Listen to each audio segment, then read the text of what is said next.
ano yung apat na bases na present in DNA? So, your adenine, guanine, cytosine, and thymine. Okay. Ano yung magkaka-pair?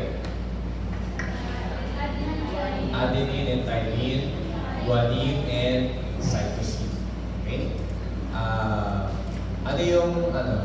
Ano yung purines and pyrimidines? Ano yung purines? Adenine and guanine. Okay? Ano yung pyrimidines? Cytosine and thymine. Ano yung pumapalit sa thymine in RNA? Okay, you have your uracil. Okay? So, just remember those concepts kasi this time we are going to extend it. So, parang amino acids yung nucleotides. No? So, when we connect them, they have a polymeric structure and that is now your nucleic acid. Okay? So, what are our objectives for this afternoon? First, we will describe the organization and structure of DNA and RNA. Okay? So, when you organize your nucleotides into a sequence, okay, meron silang magiging characteristic arrangements. Okay? And very important yung arrangement na yun in the determination of the function of your DNA. Okay? Tapos yung RNA din, of course, will be dependent on the sequence of DNA. So makikita natin yan later when we discuss yung relationships between DNA and RNA. And then we'll also be looking at how genetic information can be transmitted and copied. So ang main function kasi ng nucleic acids is to enable yung transfer of data, DNA to RNA. And then the RNA will eventually be utilized in order to synthesize your proteins.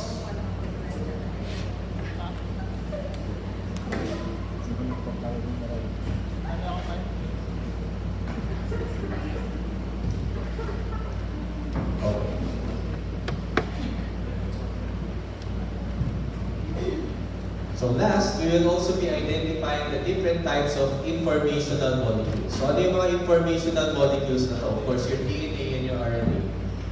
Pero yung RNA kasi, meron pa siya mga subtypes. Okay? So yung mga subtypes na yun, later we will discuss and their function. So ano yung ginagawa nila in order to transmit information within the cell? So let's define nucleic acids. So, a nucleic acid is a macromolecule composed of the chains of nucleotides which you all mentioned earlier. So, these molecules will carry the genetic information within the cells, and nucleic acids are universal in all living beings. Okay? So, in fact, even the first cells already contain yung nucleic acids. So, pag sinabi mo kaya mabuhay ng isang cell or isang organism, usually, nangyayari yun kasi meron siya nucleic acid. Meron din tayong mga viruses, meron din tayong mga prions, okay? Meron din silang mga characteristic na macromolecules, pero on their own, they cannot survive. No? Your viruses, for example, are only dependent on the machinery of the cell where they are in. So, hindi nila kaya mag-survive on their own. Okay? So yung DNA and RNA, of course, are the most common nucleic acids that are present in nature. But we also have the ability now to synthesize so-called nucleic acid analogs. So na-encounter nyo na siguro nung last lecture. No? Meron mga nucleotides that are not really incorporated into DNA, but they are important medically because they are used for the treatment of certain illnesses. No? So yun yung mga tinatawag na nucleotide analogs or nucleic acid analogs. So ito yan. Kaya sila naging analog kasi very similar yung kanilang structure with the purine and pyrimidine rings. Okay? So pag na-identify sila na nandun sa system, akala ng cell, i-incorporate siya dun sa DNA. When in fact, pag na-incorporate siya, madi-disrupt yung DNA structure. So it's utilized usually for cancer. Okay? They're also utilized as antiviral agents. Okay? So yun yung tinatawag natin nucleotide analog. So dapat familiar kayo dun sa mga, hindi naman kailangan i-drawing, pero familiar kayo more or less kung ano yung itsura na normal DNA, RNA, and normal nucleotides. Okay? may nakita kayo mga ganitong structures na makakaiba, but may CH3 pa, o CH3, parang wala naman yan. Or meron ganito, then alam nyo that it's a nucleotide analog. Okay? O kaya may fluoride. Meron bang fluoride sa mga normal nucleotides natin? So wala. So you will be able to identify it. Okay? So puntahan na natin kung ano yung specifically yung tinatawag na DNA or deoxyribonucleic acid. Okay? So DNA is a polymeric molecule composed of 4 types of monomeric units. So yun yung mga 4 na monomeric units: adenine, guanine, cytosine, and thymine. Okay? And they contain the genetic information. Now, it was discovered quite recently. Lahat ng alam natin tungkol sa DNA, mga more or less 60 years pa lang. 93 pa lang. So, ibig sabihin, nung nagre-review ng medicine yung mga lolong-lola nyo, wala pa to. Okay? Hindi pa talaga established kung ano talaga yung function ng DNA. So, ganun ka-recent yung DNA technology. But the recent advances have been very fast. No? In fact, sa mga detection of disease, madalas DNA-based na. Diba? So, pati yung the whole structure of the human genome na detect within the past 6 years. So, most of the advancements in medical technology nangyari because of the discovery in DNA. In fact, kung makakita kayo ng mga lumang hardwares, pang ilang edition na yung hardware? 31st, di ba? May 31st edition na. Yung mga unang edition niyan, wala pang masyadong mga content na ng DNA. Manipis pa lang yung hardware niya. Pero dahil sa kaya ng DNA, ang kapal na ng hardware ngayon, yung page na. Halos 2,000 pages na ba si hardware? Okay. So, karamihan nun because of the content brought about by the discovery of DNA. Okay. Dati ang laman ng biochemistry books, metabolism. Okay? So, na-discover siya because of the gumawa sila ng X-ray. So, ang actually gumawa ng X-ray, ito si Rosalind Franklin. So, doon niya na-discover yung medical structure of DNA by X-ray po. Ito yun. Okay. Kasi hindi nila ma-decipher kung ano yung structure ng DNA. Ano ba yung tsura niya? Para ba siya, basta para ba siya protein na mahabang molecule na yun? Hindi nila alam. Okay? Hanggang sa na-discover ni Watson and Crick, discover nila actually yung structure ng DNA with this model. No? Kaya si Watson at si Crick. So, ito si Rosalind Franklin. Sana yung maalala na, tingnan nyo, 1952, nakuha na niya yung X-ray crystallography. 1 year ahead of Watson and Crick. Okay? Ang chismis nga, ninakaw daw ni Watson and Crick yung data ni Rosalind Franklin. Kaya nila nakuha yung structure ng DNA. Okay? So, how is DNA structure organized and analyzed? Okay. So, meron tayong tinatawag na genetic code. The genetic code is dependent on the DNA sequence. So, yung arrangement ng DNA is the one that is being used as a technique para makapag-synthesize ng code. Okay? So, ito na yung structure na na-decipher ni Watson and Crick. Okay? So, ito yung double-stranded DNA structure. Ito mga linya na to na parang siyang increased na ladder. So itong mga linya na to are actually, ano sa tingin nyo, ano to? Basing it on the nucleotide structure na di-discuss yan. Okay, these are actually your bases and pinag-connect sa kanila yung kanilang mga hydrogen bonds. Okay? So mga hydrogen linkages lang. So niliken lang sa isang ladder yung appearance ng kidneys. Okay? So this is the central axis and from both ends, dito hanggang dito, ang size niya is about 20 angstrom. Okay? And from one twisting area to another, yung isang ikot na gano'n, is about 34 angstrom. Okay? So, isang base pair distance is about divided by 10. Kasi 10, yung isang ikot na gano'n, yung normal na DNA, yung most common, yung bDNA na tinatawag. Ito, ang distance nito is 3.4 angstrom.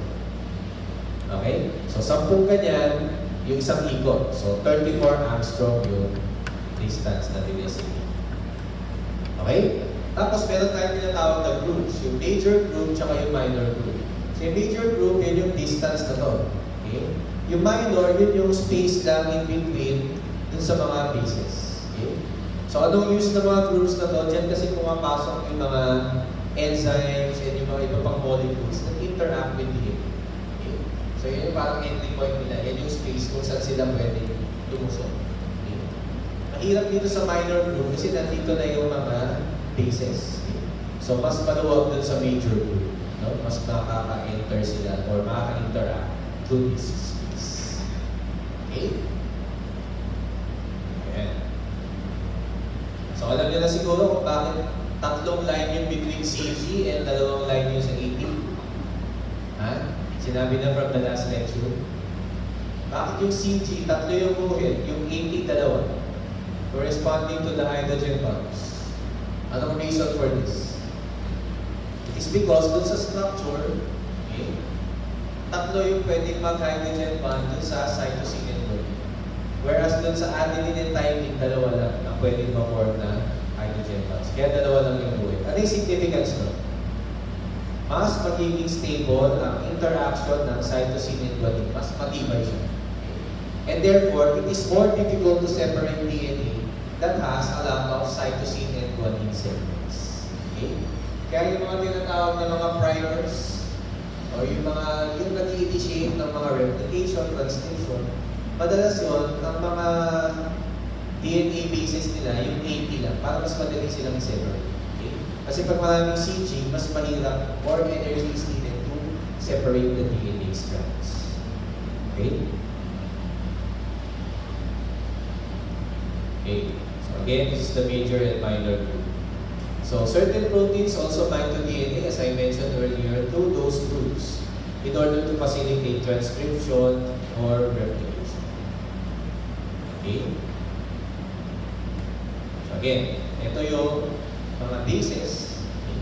So, nasa gitna, yan yung mga base. Andito sa parang hawakan ng ladder, ito yung mga alternating sugar and phosphate groups. So, phosphate, sugar, phosphate, sugar. Okay? Tapos, as you know, meron silang polarity. Di ba? Yung nucleotides. Alam niyo yung polarity? 5' to 3'. Okay? So kung yung isang direction ng DNA strand is 5' to 3', yung complementary strand niya, okay? So kung ito 5' to 3', ito 3' to 5'. Ano yung ibig sabihin ng prime? Ito yun, yung free end. Diba, remember that your sugar, okay, has a 5' end and a 3' end. Okay? So yung 5' end, nandun yung 5' carbon. Okay? So, yun yung tinatawag na 5' end. Yung kabilang dulo, yun yung 3' end. Nandun yung 3' carbon. Siya yung dulo. Okay? So, kaya ito, ang direction niya is 5' to 3'. Okay? O bakit nga pala tinawag na prime? Bakit may prime? Corresponds to, okay, pag yung sugar, it corresponds to the carbon of the sugar. Okay? Kasi di ba may carbons din yung base. Okay? So pag may prime, ibig sabihin, it will correspond to the carbon of the sugar. So the common form of DNA is said to be right-handed. So right-handed yung kanyang rotation. Pag tinignan mo sa taas yung DNA, makikita mo yung ikot niya pa gano'n. Hindi pa gano'n. So para siyang pa-clockwise. Okay? So yung tinatawag na right-handed helix. So in a double-stranded DNA molecule, the content of A equals T and G equals C. So tandaan yung principle na yun. We're talking about DNA. Adenine equals thymine. So yung purine content is equal to the pyrimidine content kasi nagbe-base pair sila. So, mapipredict mo ngayon kung gaano kadami ang isang base just by knowing yung percentage ng isang base. So, bigyan ko kayo ng example.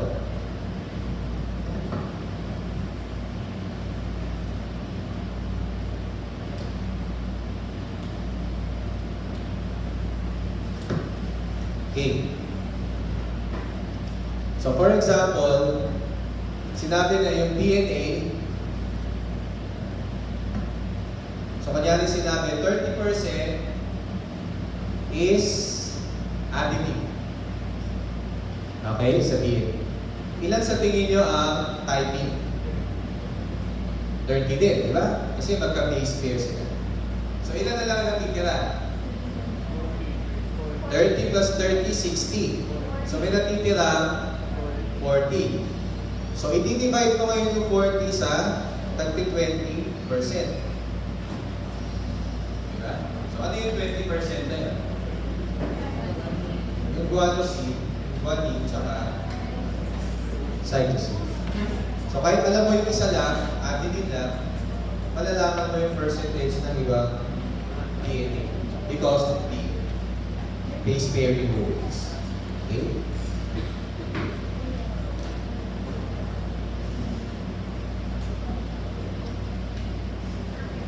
Okay. So the two strands of the double helical molecule, each of which possesses a polarity, are acting parallel. So, yung magkabilang direction, ito 5' to 3', ito naman 3' to 5'. Okay? Now, usually, pag sinisynthesize ang DNA, it's in the 5' to 3' direction. Pagano. Okay? So, yun yung pag sinisynthesize. Pero pag binabasa siya, usually it's 3' to 5'. So, pag binabasa yung sequence, mabaliktad. Pero pag sinisynthesize, 5' to 3'. Okay? Ang clue dyan, may mnemonic dyan. So, pag S, synthesize. So, yung S, umang 5. So, 5' to 3'. Okay? Pag nag-read ka, nagsa-start sa 3. So, 3. Okay. 3' to 5' ang pagpagbasa yung DNA. Okay? So, tandaan nyo yung mnemonic na yan. So, the direction of reading is 3' to 5'. The direction of synthesis is always 5' to 3'. Okay? So, of the two DNA strands, one is always a template strand. Okay? Yung template strand, yun yung another term for that is the anti-sense strand. Okay? So, it is the strand that is copied during nucleic acid synthesis. So, siya yung ginagamit na template, parang siya yung pinagkokopyahan. So, kung nakita na natin sa template A, ang isi-synthesize niya, understood, is T. Kasi yun ang complementary. Okay? So, yun yung isi-synthesize naman dun sa kanyang complementary strand. Or, yung tinatawag natin na non-coding strand. Okay? So, to illustrate, yan. So, ito yung tinatawag natin na anti-sense strand or template strand. Okay? Ito yung sense strand, ito yung kabila. Ito yung ka-complementary. So, pag nag-synthesize ng RNA, okay? During RNA synthesis. So, during RNA synthesis, ito yung ginagamit na template, di ba? So, yung sequence ito, okay, na nasisynthesize na mRNA is complementary to this one. Okay? So, kung A ito, nandito T. Kung G ito, nandito C. Okay? Kung C ito, nandito G. Diba? Ganon. Pero, ang sequence nito, ang kapareho niya, itong sense strand. So, itong dalawa, more or less, pareho ng sequence, except ano?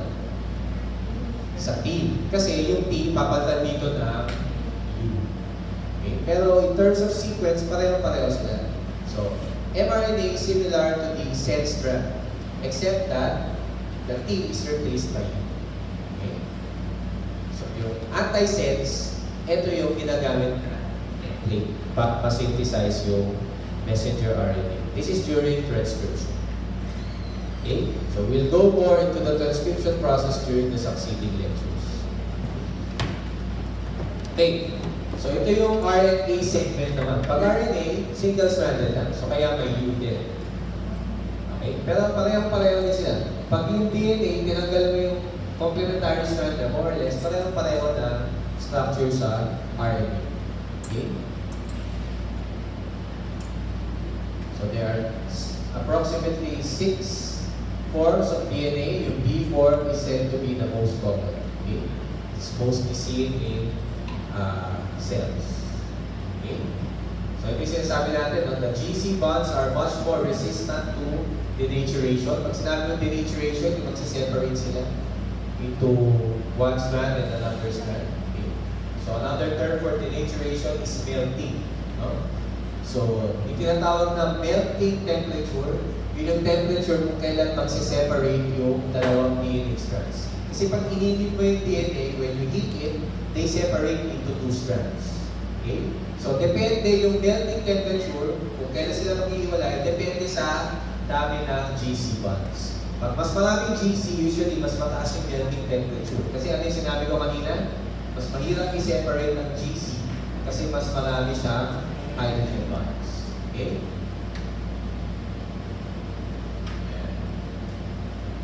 So again, ito yung sinasabi ko sa inyo kanina na bakit tatlo yung bonds, hydrogen bonds sa CG? Kasi tatlo yung pwedeng mag-hydrogen bonds sa kanila based on the structure. Sa adenosine and thymidine, dalawa lang. Okay? So the double-stranded DNA can be separated by, as I mentioned earlier, you increase the temperature. So ito yung principle nung sa DNA technology, yung pag nag-replicate ka. So yung recombinant DNA technology which you will be lecturing in the future, okay? Makikita nyo, pag kinaasan yung temperature sa tinatawag na PCR, no? Kung narinig nyo yung PCR, polymerase chain reaction. So yan yung ginagamit para mag-replicate ng maraming DNA sequences. No? So yung principle ng PNR is actually temperature. No? So painitin para mag-separate yung strands. And then pag nag-synthesize na siya ng daughter strands, palalamitin ulit para mag-reattine or magsama ulit yung complementary strands of DNA. Okay? So yan yung tinatawag na mechanism ng polymerase chain reaction or PCR. Okay? So may lecture tayo dyan on how the PCR is done.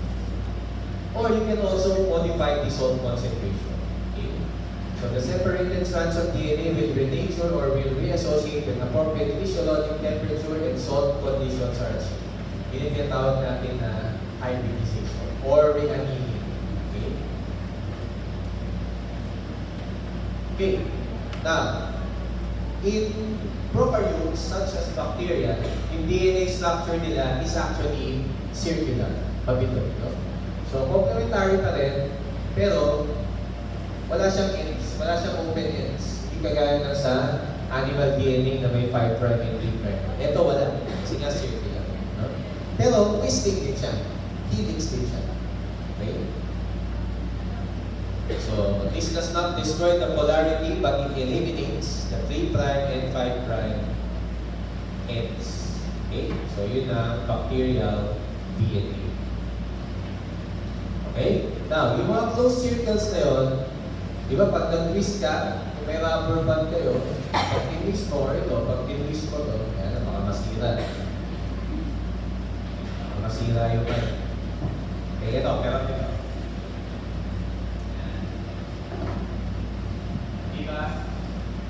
DNA structure parang ganito. Okay, ganito siyang coil. Okay.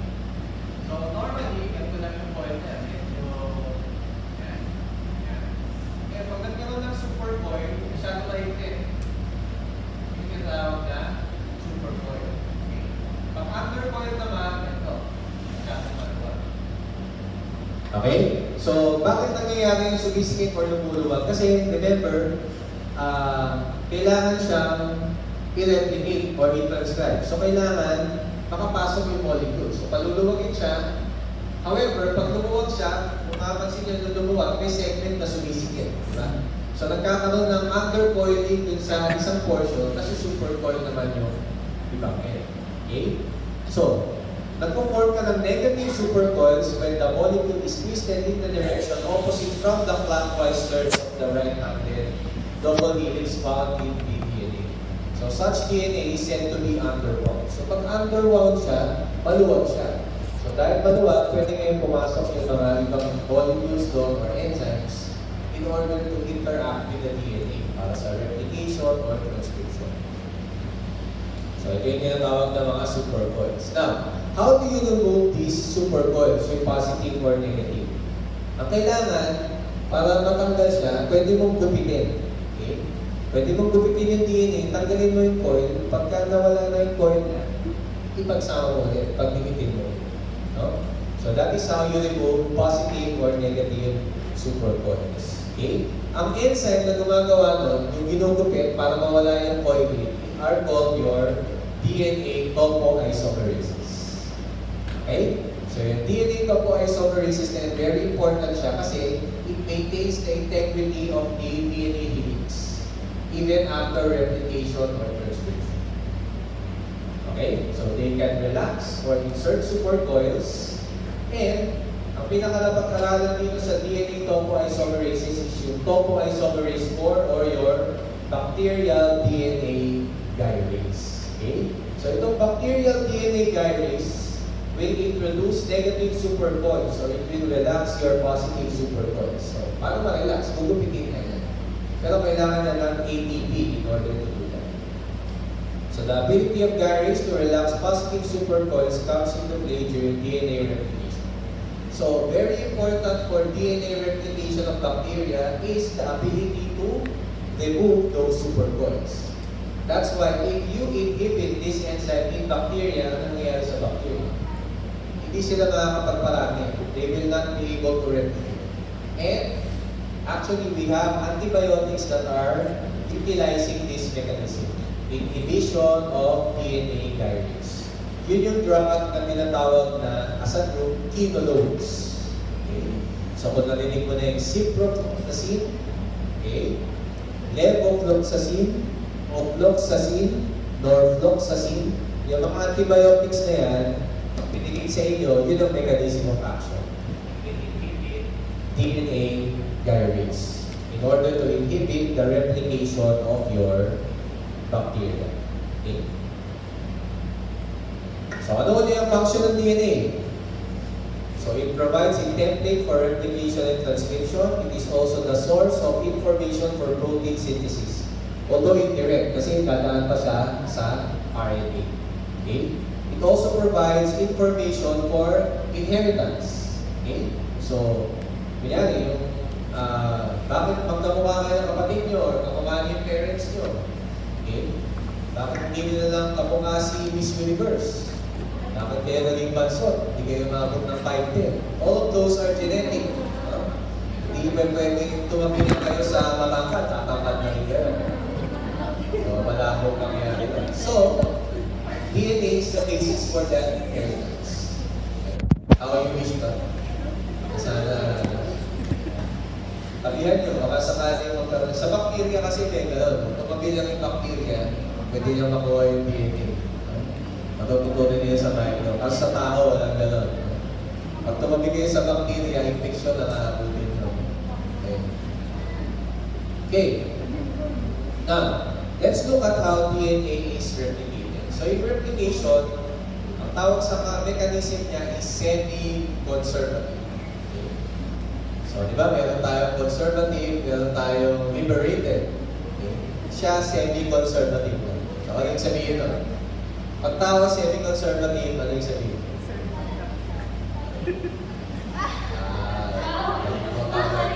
So, baka ito itong semi-conservative. Okay? So, pag sinabi natin semi-conservative, sa DNA replication, yung isang strand, palagi nag-prepare yung old with the new. Okay? So, nako-conserve yung integrity ng isang old strand, which pairs with the daughter strand. Okay? Hindi pwedeng parehong old magsama, parehong okay? Kailangan isang matanda, isang bata. Okay? So, gusto ko yun sa inyo? Sasama ang matanda at saka bata.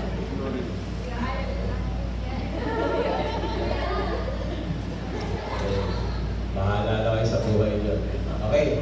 So, RNA, so this is a polymer of purine and pyrimidine nucleotides. Okay.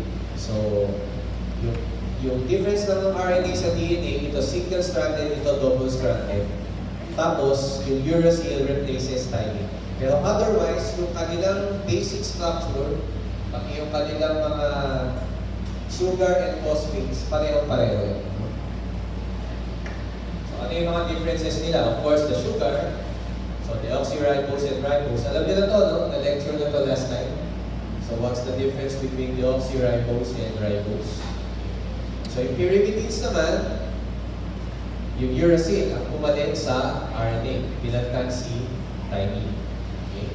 So, this one, single-stranded, double-stranded. Hydrolysis by alkaline solution is not possible in DNA, but it's possible in RNA. And, in terms of base content, yun yung sinabi natin, AP, A equals T, and G equals C. But sa RNA na, single-stranded lang siya, walang complementarity, hindi siya nangyayari. Pero, pwede ba magkaroon ng base pairing ng RNA?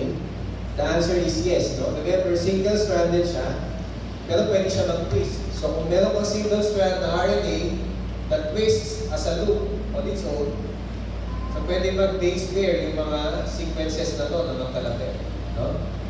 So, pwede magkaroon ng base pairing yung RNA. Pero, single-stranded pa rin siya. Okay? So again, ano yung isa pang name for the template strand? Anti-sense, di ba? Yung coding strand, yun yung sense strand. Okay? So yung template, yun yung gagamitin. Ito, DNA strand na to. Paano ulit magbasa? 3' to 5'. So magsisimula siya dito o dito? Ito, di ba? Kasi dito siya nagsisimula. So nagsimula siya dito, mabasa. So nung nagbasa siya dito, paano niya synthesize? Anong direction? Synthesis. 5' to 3'. Kaya ano? Kaya ito, complementary to this. Complementary. Di ba? Pag nagsisynthesize ka ng messenger RNA. Ngayon, anong kapareho ng sequence? Itong RNA transcript, yung template o yung coding? Anong kapareho niya na sequence? Ang coding, di ba? Except lang itong T, di ba? A, T, T. Yung T naging U, di ba? Pero, pareho-pareho sila ng sequence. Okay? So, yung template again, ito yung ka-complement nito. Okay? That is what happens during transcription.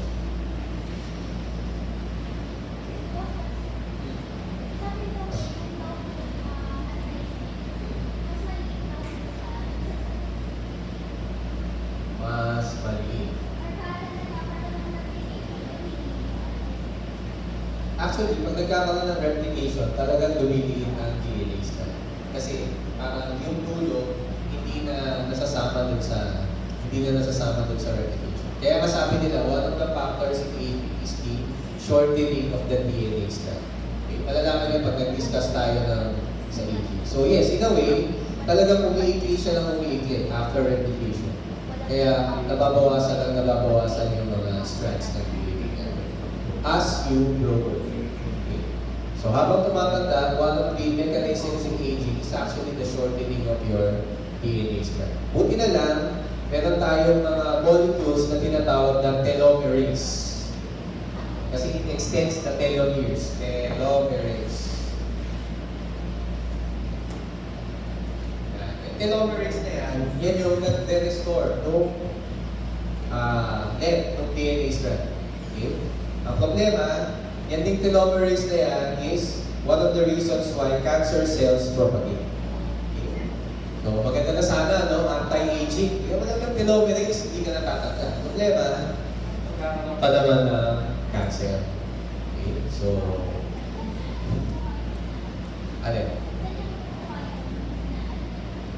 yung telomerase, meron talaga sa cells na telomerase enzyme. It's an enzyme that will extend the length of your DNA. Okay? Pag sinomplement mo siya, yes, pwede gumama yung DNA dahil ng telomerase ka. Problema, they also saw that in cancer cells, very active in telomerase. That's why cancer cells are not easily destroyed.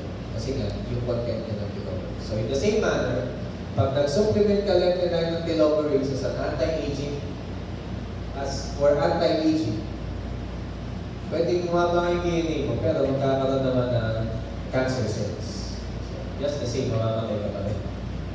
Okay? So, hindi siya anti-aging. So, yun. Marami ng topics na yan on the biochemistry of aging. Doon na sa tail end ng ating support shifting, i-discuss natin. Pero yun yan. May talaga. No? Pero as for kung mas maikli daw yung anti-cells sa cells, hindi ako sure. Kung talagang ha? Iba yung missense, mutation.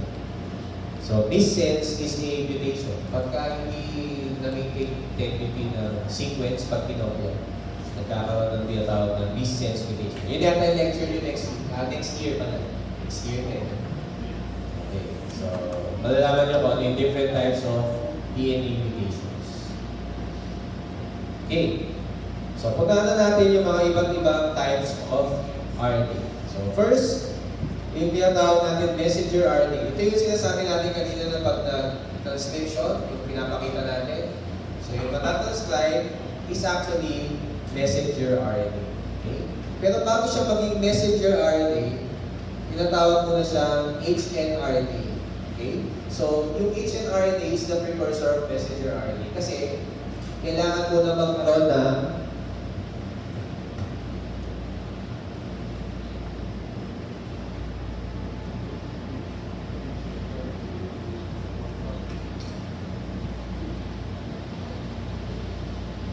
magkaroon ng tinatawag na splicing. Yung splicing, may tinatanggal na segment muna dun sa hnRNA, yun yung tinatawag na introns. Okay? Natanggalin yan. No? So yung galing sa sequence ng DNA, erase natin. So yung DNA, di ba? DNA. Magkakaroon ng transcription. Okay. Yung matatranscribe, yun yung hnRNA. Yun yung kasama pa yung introns. Pag kinonvert yung hnRNA to mRNA, tatanggalin yung introns. Ang may iwan yung tinatawag na exons. So yan na yung magiging messenger RNA. We will discuss that further again when we go into the transcription process. Okay? We discuss Glial cell transcription. So, this is the messenger RNA. This is the one that will be used as the template for the synthesis of your proteins. Okay? So, itong mRNA naman, pagka-copy sa kanya, magiging template naman siya. Okay? Now, yung mRNA, kailangan ma-identify kasi yung messenger RNA molecule within the cell. So, paano siya na-identify? Meron siyang mga characteristic segments. The first is yung tinatawag na cap. Okay? So, ano yung cap structure? The cap structure is located on the 5' end. Okay? Di ba pag nag-synthesize, nauna yung 5', di ba? Pinakita ko sa inyo. So, dun sa 5' end, may dadagdag dun na structure na tinatawag na cap. Okay? Anong content ng cap na yun? So, meron siyang 7-methyl guanosine triphosphate segment that is linked to the adjacent 2'-O-methyl ribonucleoside at its 5' hydroxyl. So, kaya dun sa 5' end siya nakakabit. Okay? So, it is attached to the 3 phosphates. Yan. Yan yung tinatawag na cap structure. Okay? So, ito yung methyl guanosine segment. Okay? So, ito yung triphosphate. Okay? Na nakakabit doon sa 5'. Tapos, ito na yung, ito pala yung methyl guanosine segment. Ito. Okay? So, yung sinasabi nila. Methyl guanosine triphosphate. Ito yung methyl guanosine triphosphate. Tatlong phosphate. Yan yun. Yan yung cap structure. Okay? So, yan. So, medyo bulky siya, no? Malaki. Bakit? Bakit kailangan ng cap? Number one, para ma-identify, may cap. mRNA ito. Malalaman na po. Enzymes yun. Number two, yung mga enzymes kasi active yan. Yung tinatawag natin mga nucleotide enzymes, nucleotidases. Pag fetal, pwede niyang i-digest. Mababawasan at mababawasan yung length ng DNA mo. Kasi i-digest din. Eh dahil may cap, nakaharang ngayon si cap sa nucleases or nucleotidases. Hindi niya kayo madadigest. So, mape-preserve ang integrity ng messenger RNA. Okay? So, that is the function of your cap. Sa kabilang